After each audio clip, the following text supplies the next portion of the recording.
We're in a real hare and tortoise race here, you know. This is John Bennett. He wants to protect the Blandings turtle. I'm the big bad wolf. This is Matt Muirhead. He wants to protect his family and community through the construction of a road.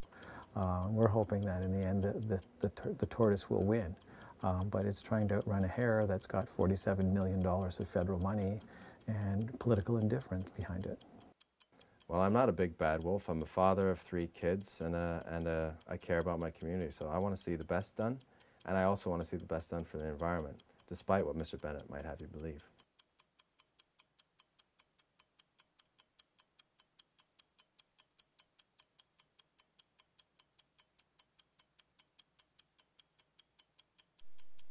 These men are debating the extension of Terry Fox Drive in Canada. The road will run through forests many species call home. City of Ottawa officials want to build an arterial road to connect these 2 ends of Terry Fox Drive. The extension will arc around residential areas, through marsh and wetlands.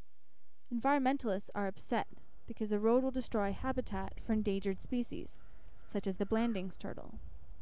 The city's plan for the road is to reduce traffic from March Road and Goulbourn Forest Road. Terry Fox Drive, the extension in the north, goes around the entire neighborhood. It is something of a ring road. It's not entirely a ring road, but it's that sort of concept. It goes around everything. So that avoids schools, pedestrians, dog walkers. That's not the place for any of that. That is an arterial road moving people from one end to the other, including busing and other things. It'd be much more efficient when that road is done instead of having these things snaking through our neighborhoods. We've taken up enough of the wild spaces in the city of Ottawa that we can afford to set aside these 400 acres and just let the turtles and the snakes and the ginseng and the butternut grow. We don't need to drive a road through there. We don't need to put houses all through it. There's lots of other places to build houses. We should be infilling the urban areas of the city and not expanding into the rural areas of the city. Michael Runts is a biology professor at Carleton University who studies the Blandings turtle. Oh, Blandings turtle are really neat turtles because they do a couple of things most turtles don't do. Well, they do at least one thing. One thing is the bottom part of their shell is hinged in the front. So most turtles, like painted turtles or map turtles, can pull back inside the shell for protection, but you can see their head withdrawn. But Blandings have a little trap door, like a little drawbridge, like a moat has at a castle, the front, and they can partially close that. And so any kind of development near Blandings turtle ponds, whether it drains the water, lowers the level, which has been done in some cases, or just road disturbance ends up in road fatalities, is part of the problem. So that certainly is one reason they're declining, and probably the most important reason is habitat change through development. Muirhead says the city is taking precautions to protect the Blandings turtle. It is my understanding that there will be fencing along almost the entire roadway to prevent turtles, the Blandings turtles, which are the endangered species that seems to be top of mind for everyone, to stop them from crossing the road. While that will make a barrier for them, it's also scalable. So they've designed this fence to have a 45-degree curve at the top so that should they actually get clever, they'll actually fall off. Canada residents concerned about the turtle's fate gathered with community leaders on a walking tour of the future construction site.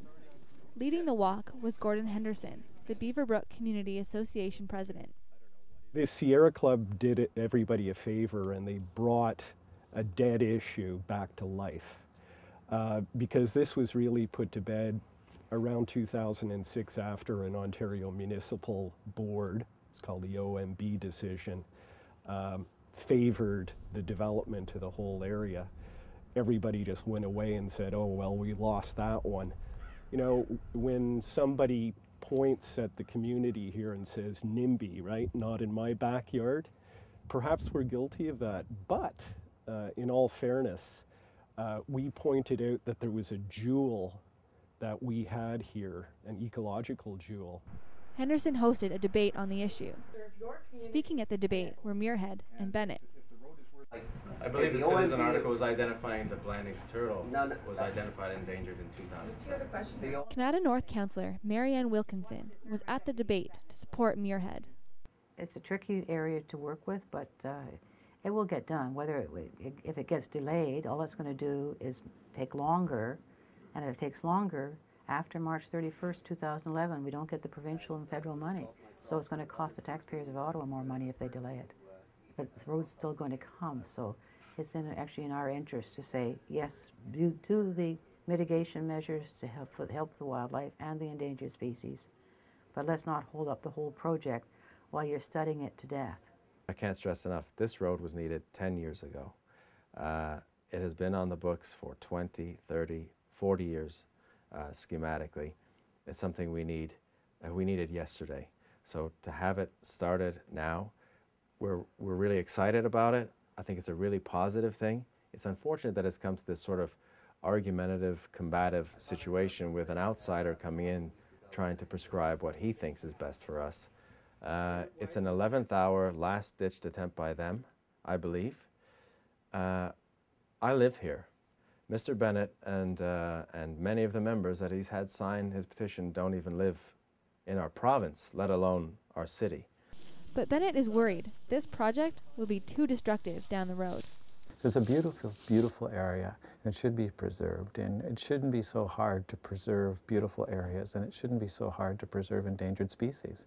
I even, if I may, I mentioned to the gentleman, the executive director of the Sierra Club last evening, I said, if what happens is what I hope to have happened, that the road still continues and is built, I offered him the chance to work with me to ensure, with his expertise and my living here and participating in every public meeting that there's ever been on this in the past 10 years, that he come and help me make sure that these mitigating measures are to our mutually exacting standards.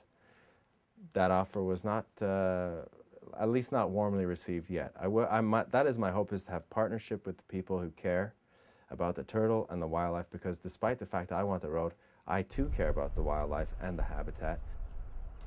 For the 25th hour, I'm Sarah Stewart.